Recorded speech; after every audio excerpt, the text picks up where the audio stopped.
Most of the time, when people think about the origins of economic thought, they jump straight to Adam Smith, Karl Marx, or maybe Aristotle if they paid attention in school. But there is a quieter truth hiding in the shadows of the medieval world, a truth Western history rarely teaches. Nearly 1,000 years ago, long before capitalism, before the stock exchanges of Amsterdam, or the central banks of Europe ever existed, a philosopher issued a warning that still echoes across every single financial crisis today. He said that when money loses its moral compass, societies rot from the inside out.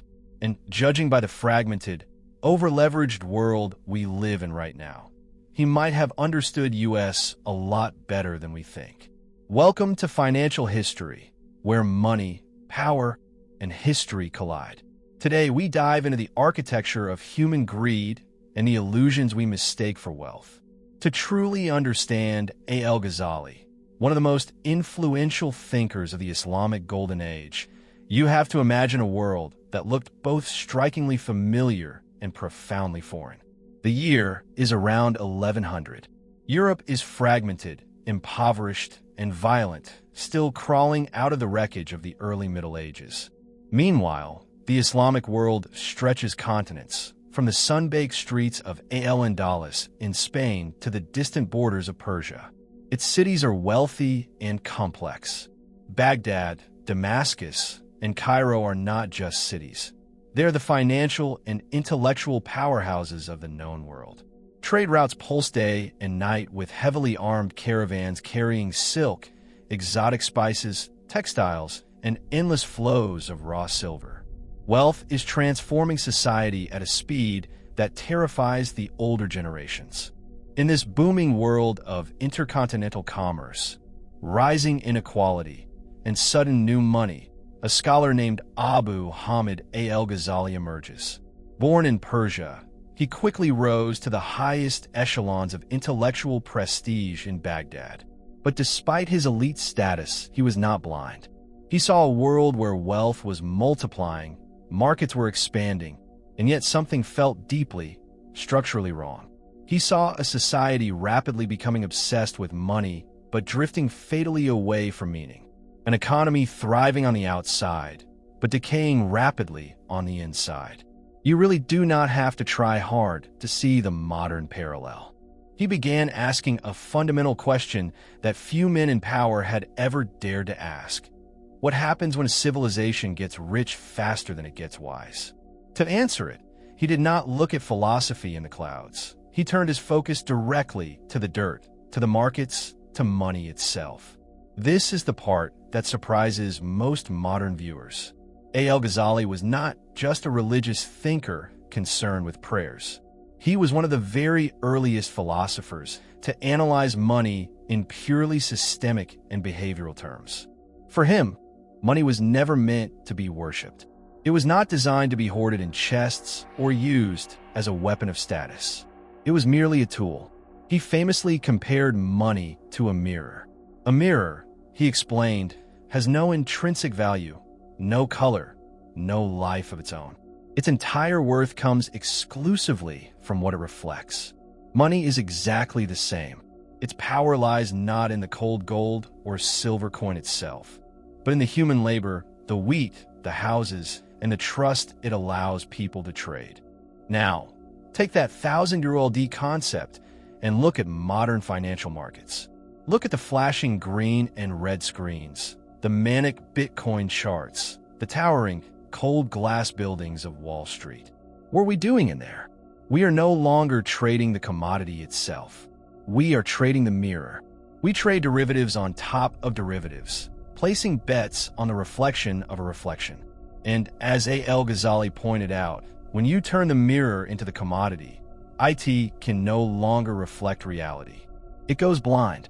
He warned that trading money purely to breed more money breaks the entire geometry of human trust.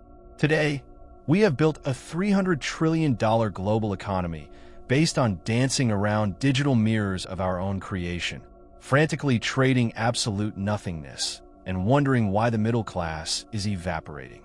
From this metaphor came one of his strongest and most condemning insights. hoarded money is dead money. He argued that wealth locked in chests or buried underground was not just useless to the owner. It was actively, socially destructive. It freezes the bloodstream of society. What single sentence could possibly better describe today's global crisis? Right now, tens of trillions of dollars are locked in offshore accounts, tax havens, and corporate treasuries controlled by a fraction of the top 1%.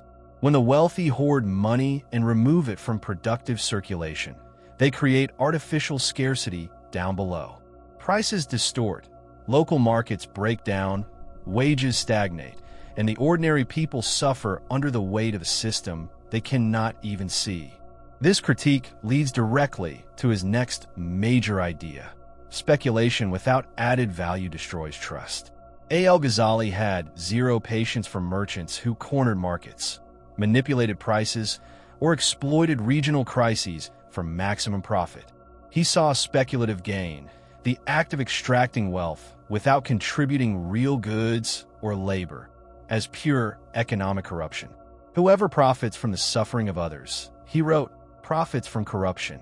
If this sounds like a direct commentary on modern predatory lending, the 2008 housing bubble, algorithmic flash crashes, or modern crisis profiteering, that is because the mathematics of human exploitation have not changed in a millennium.